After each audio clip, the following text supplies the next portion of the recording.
For Aquinas, Christ's passion and death produced many good effects for human beings, but the main one is that of providing the grace that heals the defect in the human will through the processes of justification and sanctification. So, for example, Aquinas says, grace was bestowed on Christ not only as an individual, but inasmuch as he is the head of the church, so that grace might overflow into his members. And therefore Christ's works are referred to himself and to his members. Consequently, Christ by his passion merited salvation not only for himself, but likewise for all his members.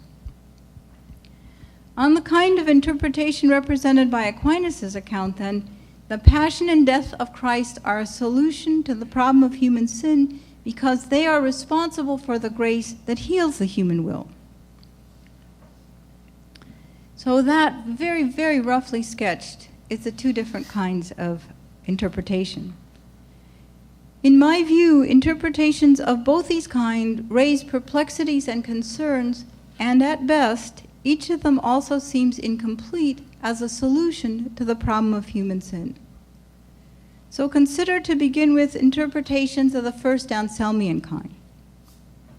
There are problems internal to the interpretations grouped into this kind. To start with one of the ones that seems to me obvious, contrary to what interpretations of this kind intend, they don't in fact seem to present God as forgiving human sin. For someone to forgive a debtor is to fail to exact all that is in justice owed to him. But on interpretations of the Anselmian kind, God does exact every bit of the debt owed to him by human beings. He allows none of it to go unpaid. It's true that the debt is paid by the incarnate deity, but what this element in this interpretation shows is only that God himself has arranged for the debt to be paid in full, not that he's agreed to overlook or forego any part of it. There may be something specially benevolent in God's paying to himself what is owed to him, but it remains the case that no part of the debt owed is left unpaid. Furthermore, although interpretations of the first kind mean to emphasize God's justice, the account they give of the way in which the debt is paid seems actually to rest on a denial of justice. On the Anselmian sort of interpretation, it's a violation of God's goodness or justice not to punish the sins of human persons guilty of those sins. But according to the Anselmian interpretation, what God does to act compatibly with his justice is in fact to fail to punish the guilty, since on this interpretation, guilty human beings don't get the punishment they deserve. What God does instead is to visit that deserved punishment on an innocent person. I would say that the most obvious divine attribute operative in the atonement on the Anselmian interpretation is not God's justice. How is justice served? By punishing a completely innocent person? And if God could, after all, forego punishing the guilty, contrary to what the Anselmian interpretation insists on in theory, then why didn't God just do so? And what justice or goodness is served by God's inflicting someone else's deserved suffering on an innocent person who doesn't deserve it? In addition to these difficulties internal to such interpretations, there are also external difficulties. That's because it's not clear how interpretations of this Anselmian kind remedy the problem to which the atonement is meant to be the solution. Even if, contrary to the objections I've raised, such interpretations do manage to preserve God's justice, even if they succeed in explaining how the debt of punishment incurred by human sin is forgiven, it seems that for such interpretations, the forward-looking problem of human sin remains. Nothing about the atonement on such interpretations of the doctrines alters the human proneness to sin. Even if on such Anselmian interpretations, the atonement is efficacious to remove the penalty a human being incurs in sinning, the human proclivity to sin is not removed just by paying the debt for past sin. As far as that goes, not even all the backward-looking problem is solved. Past sin leaves a person with shame over what he now is, namely a person who has done such things. But having an innocent person suffer the penalty incurred by one's own sin doesn't take away that shame. If anything, it seems to add to it, because there is something very shaming about being responsible for the horrible suffering of an innocent person, even if that suffering was voluntarily undertaken on one's behalf.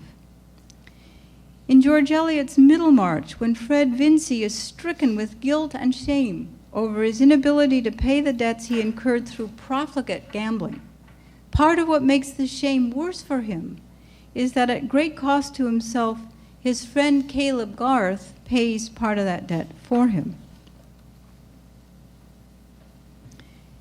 Interpretations of the second Thomistic sort have this one advantage of showing why the problem of human sin is solved. The operative and cooperative grace of God received in the paired processes of justification and sanctification is the means by which the defect in the human will is remedied. By grace, through these processes, over time, the forward-looking problem of sin is solved. As for the part of the backward-looking problem of sin involving guilt and a debt of punishment for sins committed, Aquinas supposes, contrary to Anselm, that God's justice does not require that the debt of punishment be paid. Aquinas says, if God had willed to free human beings from sin without any satisfaction, God would not have acted against justice. If God forgives sin which has the formality of fault, in that it is committed against himself, he wrongs no one. Just as anyone else, overlooking a personal trespass without satisfaction, acts mercifully and not unjustly. And so for Aquinas, guilt is healed by God's forgiveness alone.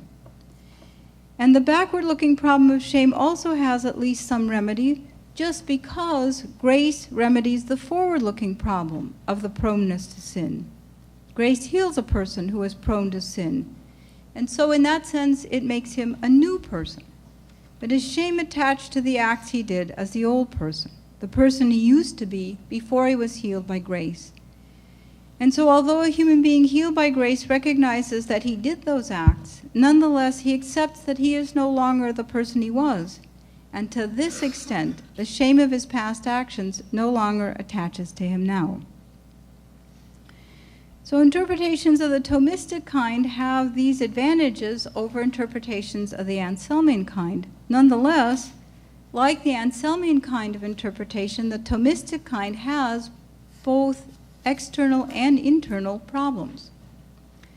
To begin with the obvious internal problems, it seemed hard to many people, even to those who are generally in the Thomist camp, to see how God can be thought to remedy the defect in the human will without taking away the freedom of the human will. If God's grace introduced into the will is what makes the will incline to the good, or strengthened in its inclinations to the good, then it seems as if God has determined the human will. On incompatibilist views of freedom, the will's freedom is thereby undermined or destroyed.